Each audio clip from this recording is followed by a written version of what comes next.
Hello again guys, long time no see, at least as far as quadcopters are concerned. However, this showed up in the mail today, so I thought we'd unbox it and take a quick look at it, maybe do a bit of a review. This is the JJRC H98. Box got a little damaged in transit, but I'm sure everything inside is fine. As you can see here on the side, it's 2.4 gigahertz, it has 4 channels, LED lights, a 6-axis gyro, CF mode, which I believe is headless mode, 1-button return, which never end up using either of those options, but still nice to have. And if I read correctly, I think this is the version that has a 0.3 megapixel camera on it. Again, probably not something that's going to get a lot of use, but still nice to have it as an option. So inside of the box, we get an instruction manual, a full set of 4 prop guards, which I will probably never use, a USB charging cable, a small screwdriver, and a set of 6 landing legs, although I think only 4 will be used at a time, as well as a buttload of little teeny tiny screws. You have the camera module, which has a little bit of a swivel to the lens, and this little plug to plug it in. Down here in the bottom there are 2 spare props. Kind of sad to see there's not an entire set of spare props. The controller, which feels pretty lightweight actually. Feels like the right stick actually has a little bit of a push into it, so that might work. But you have a bumper button on each side. You've got a couple of knobs that this one will turn a little bit. They won't turn much, and if I had to guess, they probably don't work. There's all of your trim options and your power switch, and on the back, underneath that plate, you'll see a place for 4 AA batteries. And finally, of course, what we've all been waiting for, the quadcopter itself, the JJRC H98. The props are all the same color, has a blue on black color scheme. Plastic feels, unfortunately, just a little bit cheap. The underside plastic feels a little bit more sturdy than the top, just less glossy, I would suppose. And then under here, you can kind of pop this open to get at the battery. And the battery is 3.7 volts, 400 milliamp hours, and looks like it fits in there pretty decently. Just kind of slide it in like this, and then everything kind of fits under there. And let's go ahead and plug it in and just see what all the lights look like. And I just happen to notice there's actually a switch on here. So we'll flip that on, and you can see 2 green LEDs, presumably in the rear, 2 orange LEDs in the front. Interesting color scheme there. Can't really tell any colors from the top.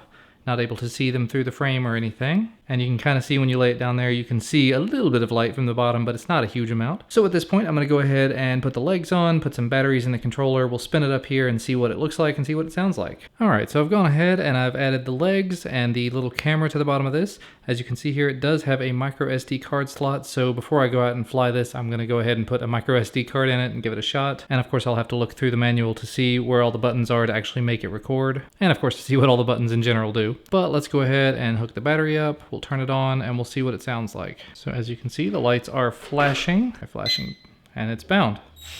So as far as how the quad sounds, actually for its size, that's surprisingly not that loud. Yeah, that's actually decently quiet. I flew it around just a little tiny bit here. But at this point, I'm going to take a little bit of time. I'm going to learn what everything does in the manual. Then we're going to take it outside and fly it a few times and come back for a final review. All right, so we're out here for the first flight of the JJRC H98. Can't really get the camera to work, but I'll keep working on that. Today we're just going to fly it around, see what it'll do. So here we go. So you can see it is very, very quiet out here. Very nice. All right, and here's your low rate spin. Then we'll hit this button here to do a high rate. Here's a high rate spin. Wow. And that yaw rate may be a little bit much actually.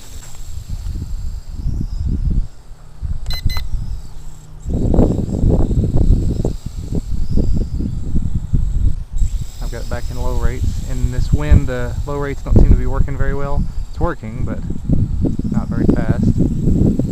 Try to do a flip.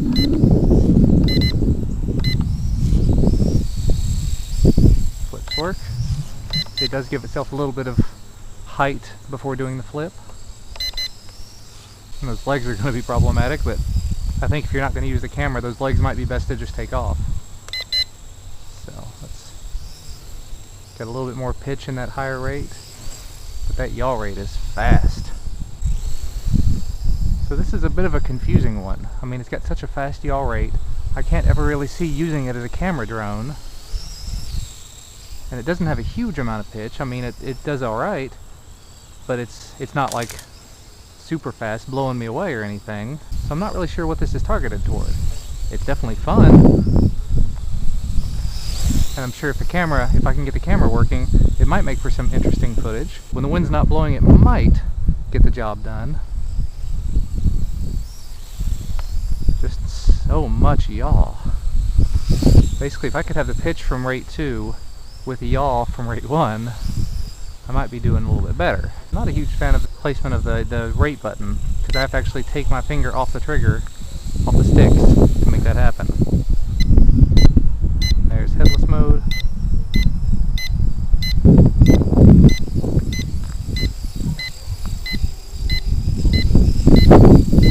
It does beep all the time while it's doing headless mode, but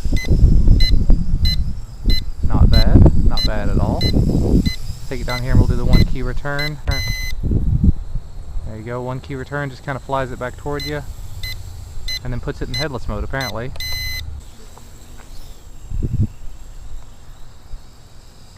Anyway,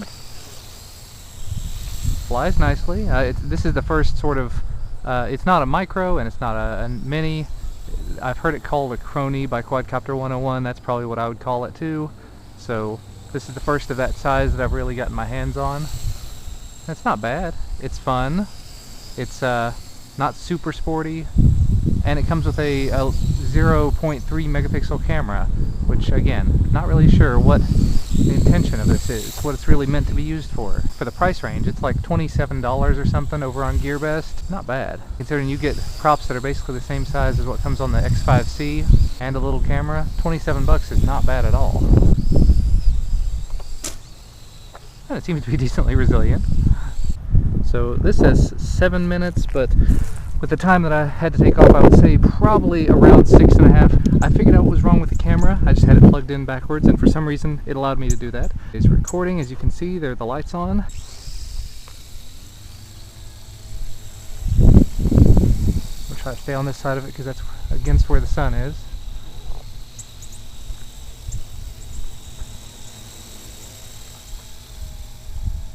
Seems to have a bit of a wiggle to it today. But look at the power of the yaw.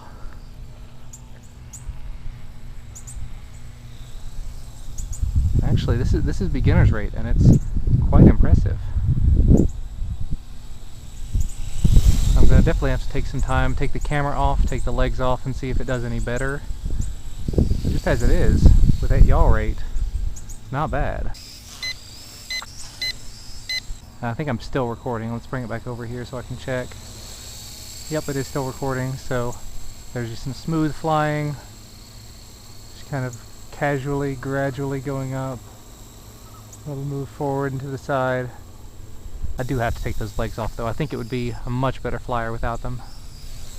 And if you take the legs off, you're going to want to take the camera off as well, just because there's, you know, no landing gear, there's no pads or anything on the bottom of the motors to give it a place to land. I went ahead and took all the landing gear off. I took the camera off the bottom there. Here we go. Boy, it just takes to the sky. We are in the low rate. That's a little better.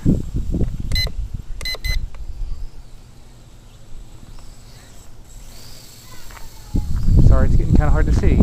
There we go.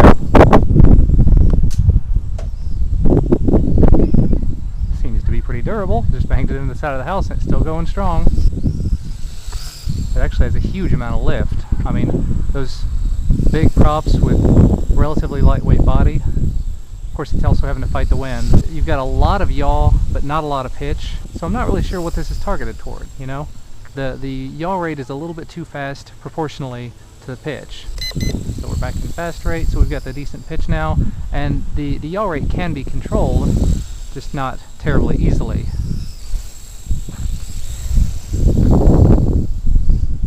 Ooh, almost took out the top of his little clubhouse there. And there's no real funnels, it just kind of spins. Let's do some flips.